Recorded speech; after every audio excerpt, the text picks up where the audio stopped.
हाथरस मामले में एसआईटी की समय सीमा को बढ़ाई गई है।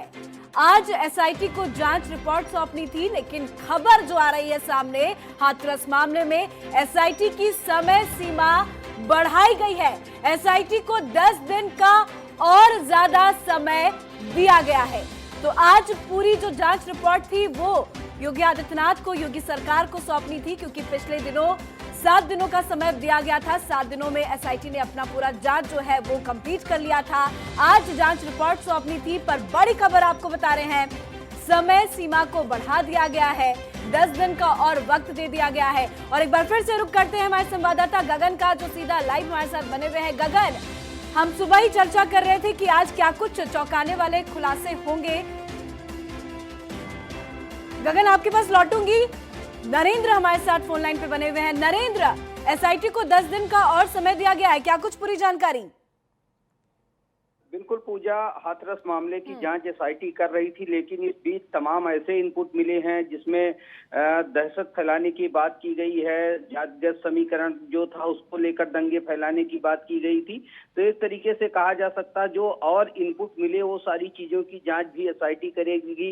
एसआईटी को सौंपा गया है, तमाम मुकदमे भी जिलों में दर्ज हुए हैं और गिरफ्तारियां भी हुई हैं। तो कहा जा सकता है कि जांच का दायरा अब बढ़ गया है। इसी को देखते हुए जो एसआईटी टीम गठित की गई थी उसको 10 दिन का और समय दिया गया है। तो पूरी विस्तृत जांच रिपोर्ट एसआईटी अपनी सौंपेगी। और इस बीच तमाम जो अलग अलग जिलों से, अलग अलग जगहों से जो इनपुट मिले हैं हाथरस कांड को लेकर, उसको भी शामिल करते हुए एसआईटी जांच करेगी। कहा जा सकता है कि बड़ी जांच होगी जो हर बिंदु पर जांच करके एसआईटी सरकार को सौंपेगी। जी पूजा। जी बिल्कुल। तो प्रारंभिक जांच जो 2-3 दिन की हुई थी एसआईटी की, उसकी रिपोर्ट उन्होंने पहले सौंप दी थी, और कल जिस तरह से 7 दिन का पूरा वक्त बीत गया और आज ये खबर आई रही थी कि आज सीएम को ये रिपोर्ट सौंपनी थी, तो ये पूरी रिपोर्ट, 7 दिन की रिपोर्ट सीएम को सौंप दी जाएगी, फिर आगे की कार्रवाई होगी क्या? फिर एक साथ पूरी डिटेल्स के साथ एसआईटी अपनी रिपोर्ट सौंपेगी? क्या कुछ इसको लेकर जानकारी मिल पा रही है नरेंद्र?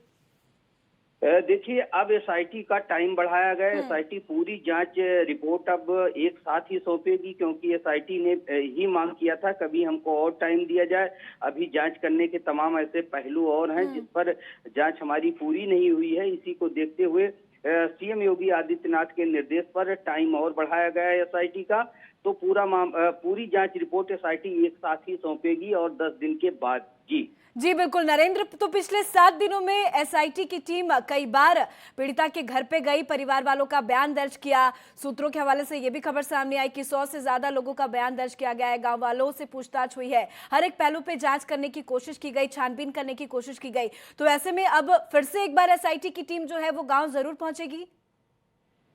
देखिए, गांव पहुंचने के अलावा जो और इनपुट मिले हैं उस पे एसआईटी जांच पड़ताल करेगी, वहां पर बयान दर्ज करेगी, क्योंकि लगातार जैसे जैसे खुलासे होते गए मुकदमों की संख्या बढ़ती गई और इसमें कई एंगल आए हैं हाथरस मामले को लेकर। जैसे मैंने बताया कि जातिगत दंगे भड़काने के लिए और सांप्रदायिक दंगे भड़काने के लिए, साथ ही उत्तर प्रदेश में पूरी तरीके से माहौल खराब करने के लिए जो इनपुट मिले हैं, इन सारी चीजों का भी एसआईटी जांच करेगी, अपनी जांच रिपोर्ट में शामिल करेगी। और उसके बाद 10 दिनों के बाद जो अतिरिक्त समय एसआईटी को दिया गया है, इसके बाद शासन को रिपोर्ट सौंपी जाएगी। तो हो सकता है कि इस दौरान गांव का दौरा एसआईटी को एक बार फिर करना पड़े, क्योंकि तमाम चीजें जो है हाथरस में और उस गांव से जुड़े हुए हैं जहां की ये घटना थी। तो फिर एसआईटी जा सकती है कुछ बिंदुओं को लेकर, अगर और इनपुट। चलिए नरेंद्र, बहुत बहुत शुक्रिया तमाम जानकारी के लिए, तमाम ताजा अपडेट के लिए।